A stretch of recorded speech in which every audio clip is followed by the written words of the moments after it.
Hello students, today we will read SHT Part 1, Civics Chapter 3, Fundamental Rights and Duty. So students, what do you mean by Fundamental Rights and Duty? क्या आप जानते हैं fundamentals का मतलब क्या होता है? फंडामेंटल्स राइट्स मीन्स मौलिक अधिकार और ड्यूटीज मीन्स क्या होता है? कर्तव्य. सो आज हम अपने अधिकार और कर्तव्य के बारे में जानेंगे. So listen this video carefully. Two students were arguing in the class. Lata was saying that she used to sit at a place always, so she will sit there as she used to sit at that place daily. But Tushar was arguing that he would sit there because he had the right.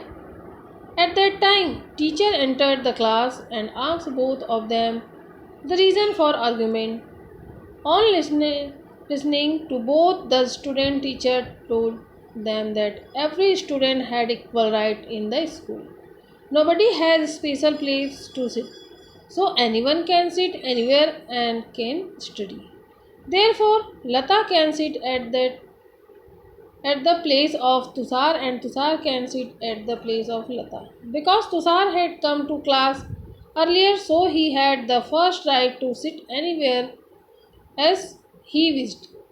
So बच्चों, एक दिन क्या हुआ कि कक्षा में दो छात्राएं आपस में बहस कर रहे थे. लता का कहना था कि मैं रोज इसी जगह बैठती हूँ, आज भी यहीं पर बैठूंगी, परंतु तुषार कह रहा था कि मैं यहीं पर बैठूंगा, मुझे भी यहाँ बैठने का अधिकार है. ठीक उसी समय टीचर कक्षा में आई और दोनों विद्यार्थियों से बहस का कारण पूछने लगी. दोनों की बातें सुनने के बाद उन्होंने कहा कि सभी विद्यार्थियों को विद्यालय में शिक्षा प्राप्त करने का समान अधिकार है. किसी के लिए भी कक्षा में बैठने का कोई विशेष स्थान निश्चित नहीं किया गया है, इसलिए कोई भी विद्यार्थी कक्षा में कहीं भी बैठकर पढ़ सकता है. इसीलिए लता तुषार के स्थान पर और तुषार लता के स्थान पर बैठकर पढ़ने लगी. चूँकि तुषार आज कक्षा में पहले आया है, इसलिए उसे अपनी इच्छा के अनुसार कहीं भी बैठने का अधिकार है. सो स्टूडेंट्स, ऐसी सार्वजनिक स्थानों की सूची बनाइए जहां आप समानाधिकार का प्रयोग करते हैं. जैसे कि यहाँ आप लोग देख सकते हैं, make a list of those people place where we use our equal rights. जैसा कि आप लोग यहाँ पर उदाहरण देख सकते हैं, to stand in railway reservation counter in a. यहाँ पर देख सकते हैं रेलवे टिकट के लिए कतार में खड़े व्यक्ति, है ना. जैसे कि ये क्या है, समान है, समान अधिकार का प्रयोग करते हैं, सब पर समान नियम लागू होगा.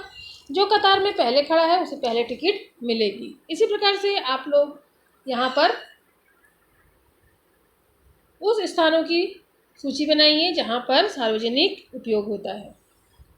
सो अब हम देखते हैं कि पिछले चैप्टर में हमने संविधान के बारे में पढ़ा था. In last chapter we studied about constitutions. In this chapter we shall learn about fundamental rights and duties provided to us by the constitutions. In our constitutions, citizens are given certain rights known as fundamental rights. These are, हमने पिछले अध्याय में संविधान के बारे में पढ़ा था. इस अध्याय में हम संविधान में दिए गए मौलिक अधिकारों एवं कर्तव्य के बारे में पढ़ेंगे. हमारे संविधान में नागरिकों को कुछ अधिकार भी दिए गए हैं जिन्हें मौलिक अधिकार के नाम से जाना जाता है. ये अधिकार कौन कौन से हैं, आइए देखते हैं. Let's see. फर्स्ट है right to equality.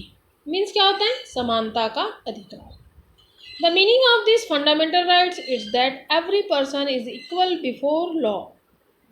Sometimes ago an officer was charge for some offence, so a case was filed against him in the court.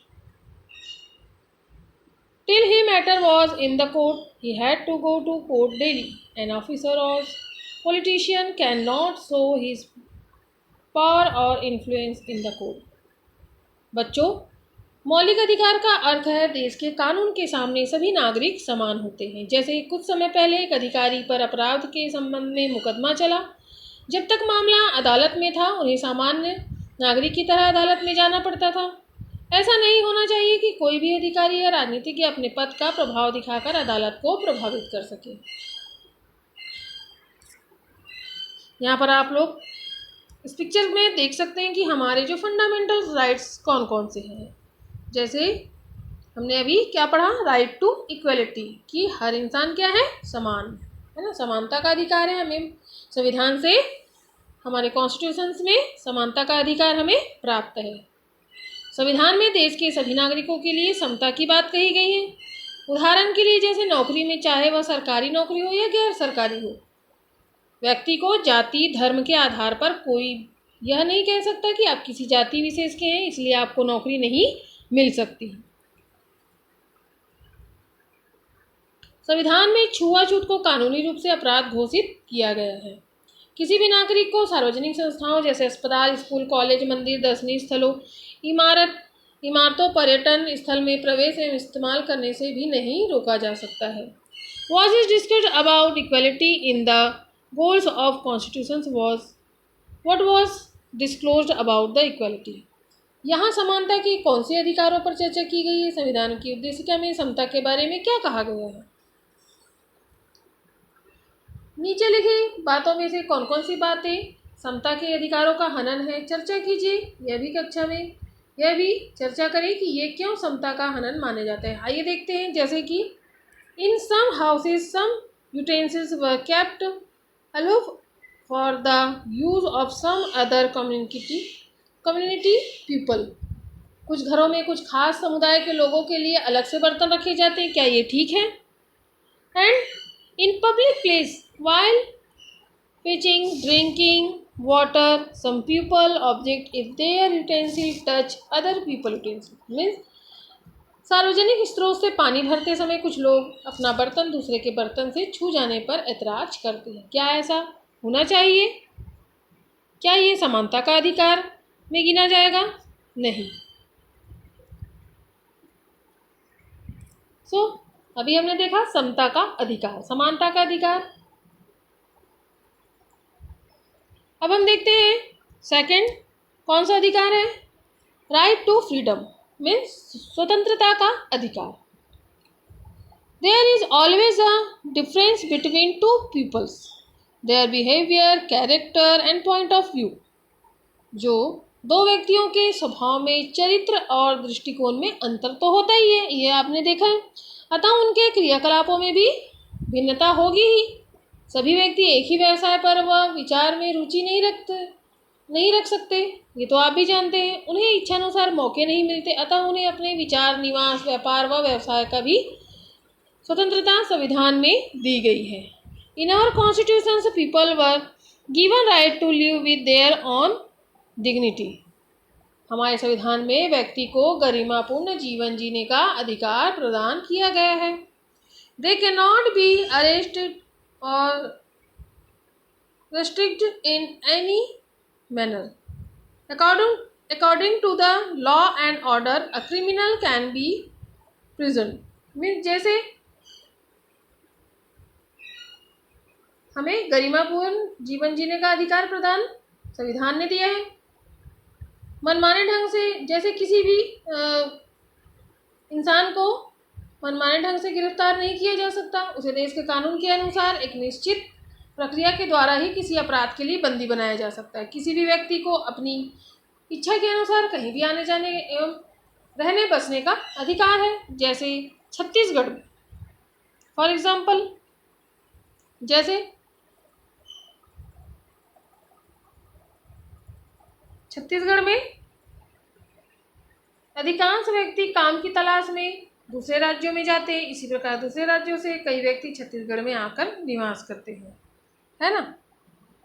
So are all the children of 6 to 14 years going to school? Find out about it near your area and discuss it.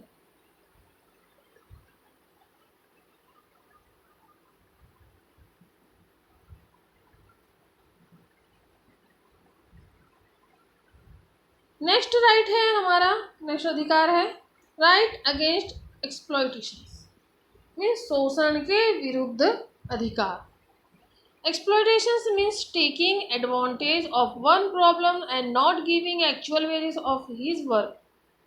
Means क्या है कि शोषण का अर्थ क्या होता है? किसी व्यक्ति की मेहनत और उसकी मजबूरी का गलत फायदा उठाना और उसकी मेहनत की उचित मजदूरी ना देना, ये क्या हुआ?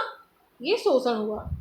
जैसे हमारे समाज में, in our society we can see different types of exploitations, like working for the whole day women are paid less wages compared to men। जैसे कि हमारे समाज में क्या होता है, कई प्रकार के शोषण दिखाई देते हैं। जैसे दिन भर कार्य करने के बाद भी औरत को पुरुष से कम मजदूरी दी जाती है। जैसे बड़े रेलवे स्टेशनों पर या बस स्टेशन के आसपास छोटे छोटे बच्चों को पढ़ने लिखने खेलने की उम्र में उन्हें कूड़े बीनने के लिए मजबूर किया जाता है, और जिसके कारण वे तरह तरह की बीमारियों के शिकार हो जाते हैं, और यह भी शोषण का एक रूप है। संविधान में यह उल्लेख है, 14 वर्ष से कम उम्र के बच्चों से किसी कारखाने या खदान में कोई खतरे वाला कार्य नहीं करवाया जा सकता। बीड़ी बनाना, पटाखा बनाना, कालीन बुनना, बोझा ढोना आदि कार्यों में बच्चों को लगाने पर प्रतिबंध है। उदाहरण के लिए, for example, if a labour of a village has borrowed money from the money lender, and if he is not able to return it, money lender may have to work in his land in exchange for the money he borrowed by the labor. This type of wages is called bonded labor। जैसे कि मान लो किसी मजदूर ने गांव में किसी साहूकार से कर्ज लिया है और वह उसे वापस नहीं कर पा रहा है। यदि साहूकार उसे अपने खेतों में काम करने के लिए मजबूर करता है जिससे कि वह इस काम के जरिए कर्ज चुका सके, तो इसे बंधुआ मजदूर कहा जाता है। सो फाइंड आउट, आप लोग पता करके बताइए कि आपकी उम्र के बच्चे किस तरह की मजदूरी में लिप्त है। नेक्स्ट राइट हम यहाँ पर देखते हैं, संविधान के द्वारा हमें चौथा जो अधिकार है वो क्या है, right to freedom of religions, धार्मिक स्वतंत्रता का अधिकार। People of many religions live in India, भारत में कई धर्म के लोग निवास करते हैं। इन सभी लोगों को अपनी पसंद से धर्म मानने और उनके रीति रिवाजों का पालन करने की स्वतंत्रता है। They all have their right to believe the religions of their choice, and also they have freedom of practicing their own custom and traditions. Any person can praise their religions. Every religion is equal for government, and it cannot encourage any religions. Religious activities should not be made compulsory in school, college, and technical institutes. Religion's freedom is marked within some limitations so that people cannot act in an inhuman and fundamentalist way in the name of religions। कोई भी व्यक्ति अपने धर्म का प्रचार प्रसार कर सकता है। सरकार किसी धर्म को बढ़ावा नहीं दे सकती। किसी भी एक धर्म को हम बढ़ावा नहीं दे सकते। सरकार के लिए सभी धर्म समान होते हैं, चाहे वो हिंदू, मुस्लिम, सिख, ईसाई किसी भी धर्म के हो। किसी भी स्कूल, कॉलेज और तकनीकी शिक्षा केंद्र आदि में किसी भी व्यक्ति को धार्मिक शिक्षा लेने से मजबूर नहीं किया जा सकता। धार्मिक स्वतंत्रता का उपयोग करने के लिए भी कुछ सीमाएं निर्धारित की गई हैं, जैसे ताकि लोग क्या कर सके, ताकि लोग धर्म के नाम पर अमानवीय तथा रूढ़िवाद कार्य न कर सके। मान लो, जैसे उदाहरण के लिए, कुछ लोग अज्ञानतावश बच्ची को जन्म लेते हैं, लेते ही क्या करते हैं, मार डालते हैं। मान लो कोई कहे कि उन्हें बच्ची को इसलिए मार डाला क्योंकि यह उनके धार्मिक रिवाज का हिस्सा नहीं है, तो इसे स्वीकार नहीं किया जाएगा। धर्म के नाम पर बाल हत्या जैसा अपराध नहीं किया जा सकता। इसी प्रकार धार्मिक स्वतंत्रता के नाम पर सती प्रथा का पालन नहीं किया जा सकता। सो स्टूडेंट्स, देखा आपने कि right to freedom of religions में जो धार्मिक स्वतंत्रता का अधिकार है उसके अंतर्गत कौन कौन सी बातें लागू होती है। Next right, let's see educational and cultural rights, means शिक्षा एवं संस्कृति का अधिकार। People of different language religions live in India, भारत में विभिन्न भाषाओं को बोलने वाले लोग और धर्म को मानने वाले लोग रहते हैं। They have their own culture, उनका अपना एक संस्कृति होता है। Our constitution has given them right to secure their culture, language and written script. इन सभी को उनकी संस्कृति, भाषा और लिपि को संरक्षित करने का अधिकार प्रदान करता है। संविधान में कहा गया है कि अल्पसंख्यक समूहों को अपने धर्म एवं भाषा के आधार पर स्कूल, कॉलेज और विश्वविद्यालय आदि स्थापित करने एवं संचालित करने की स्वतंत्रता है। इन संस्थाओं को शासन की शर्तें पूरी करने पर बिना किसी भेदभाव के शासन द्वारा अनुदान दिया जाता है। अल्पसंख्यक समूहों को आमतौर पर भाषा और धर्म के आधार पर तय किया जाता है। कोई अल्पसंख्यक है या नहीं, यह इस बात पर निर्भर करता है कि वे कहाँ रहते हैं। उदाहरण के लिए महाराष्ट्र में मराठी बोलने वाले लोग अल्पसंख्यक नहीं माने जाएंगे, लेकिन पश्चिम बंगाल में वे अल्पसंख्यक माने जाएंगे।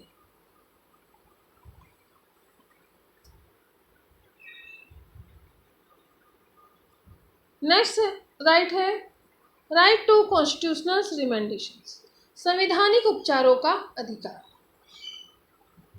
Fundamental rights are an important right for the citizens. इस अधिकार के तहत प्रत्येक नागरिक के मौलिक अधिकारों को हनन होने पर न्यायालय में जाने का भी अधिकार है। नागरिकों को प्राप्त यह मूल अधिकार सबसे अधिक महत्वपूर्ण माना जाता है, क्योंकि इस अधिकार के अंतर्गत ही हमारे अन्य अधिकारों की रक्षा होती है। जो 5 अधिकार दिए गए हैं उनकी रक्षा किसके अंतर्गत होती है? संवैधानिक उपचारों का अधिकार के अंतर्गत। यदि लोगों के मौलिक अधिकारों का हनन होता है तो उन्हें उच्च न्यायालय में या सर्वोच्च न्यायालय में जाने का अधिकार है। If a person of any group feels that fundamental rights are violated, and that affected person can appeal, but it is not necessary to go to court individually. Any person of any institutions or group member can appeal against the government. This type of appeal is known as written petition or public interest litigations. नागरिकों को प्राप्त यह मूल अधिकार सबसे अधिक क्यों माना जाता है महत्वपूर्ण? क्योंकि सभी अधिकारों की रक्षा इसी अधिकार के अंतर्गत होता है। यदि लोगों के मौलिक अधिकारों का हनन होता है तो वह उन्हें कहाँ जाना चाहिए? उच्च न्यायालय या सर्वोच्च न्यायालय में जाने का पूरा अधिकार है। यदि लोगों के किसी समूह के अधिकारों का उल्लंघन किया जाता है तो हर प्रभावित व्यक्ति को अलग से मुकदमा दायर करने की जरूरत नहीं है। कोई भी व्यक्ति या संस्था लोगों के इस समूह की तरफ से सरकार के खिलाफ मुकदमा दायर कर सकती है। इस प्रकार के मुकदमे को जनहित याचिका या लोकहित के मुकदमे कहा जाता है।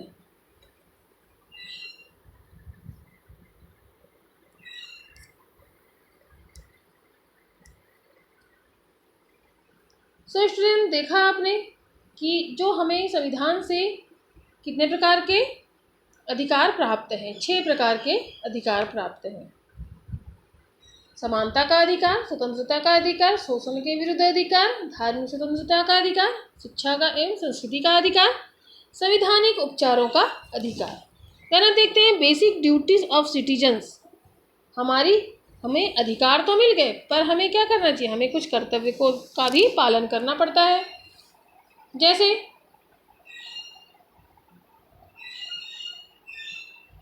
यहाँ पर आप लोग देख सकते हैं कि कौन कौन से हमारी ड्यूटीज़ है। As there are our fundamental rights and also these are our duties, we have some responsibilities toward those who are living nearby. To get our rights, we have to obey our duties in constitutions. Following duties are mandate. जिस प्रकार हमारे मौलिक अधिकार हैं वैसे ही हमारे कर्तव्य भी हैं। हमारे आसपास के रहने वाले लोगों के प्रति हमारी ये जिम्मेदारियां बन जाती है कि अधिकारों को पाने के लिए हमें कुछ कर्तव्य भी निभाने पड़ते हैं। संविधान में निम्नलिखित कर्तव्यों का यहाँ पर उल्लेख किया गया है। फर्स्ट यहाँ पर देखते हैं, to obey the constitutions and its rules and also respect our national flag and national anthem. Means क्या है? भारत के प्रत्येक नागरिक का यह कर्तव्य होता है कि जो संविधान का पालन करे और उसके आदर्शों, संस्थाओं, राष्ट्रध्वज और राष्ट्रगान का भी आदर करे। Second, to serve for the nation and also to protect it is our prime duty that will conserve our independence and nation's development.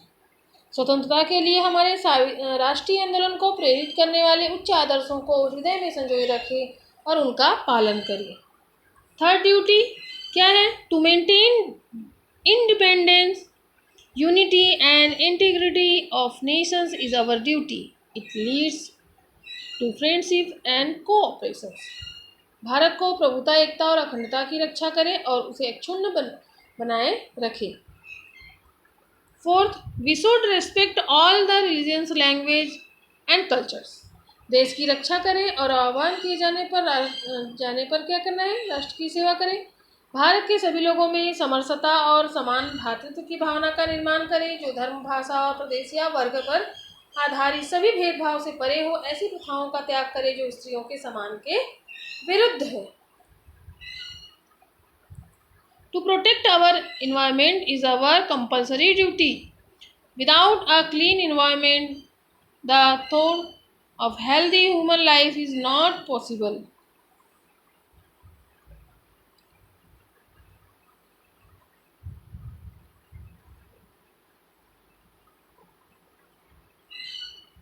Next है scientific thought and development of humanity is the duties of all the Indians. To protect and save the public property like a school, hospital, rail, bus, post office, etc. is our duty. हमारी संस्कृति की गौरवशाली परंपरा का महत्व समझे और उसका परीक्षण करें। पर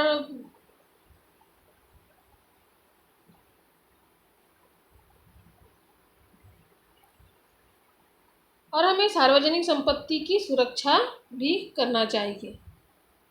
to respect all citizen and not to dishonor them is our duty. सभी का सम्मान करना चाहिए।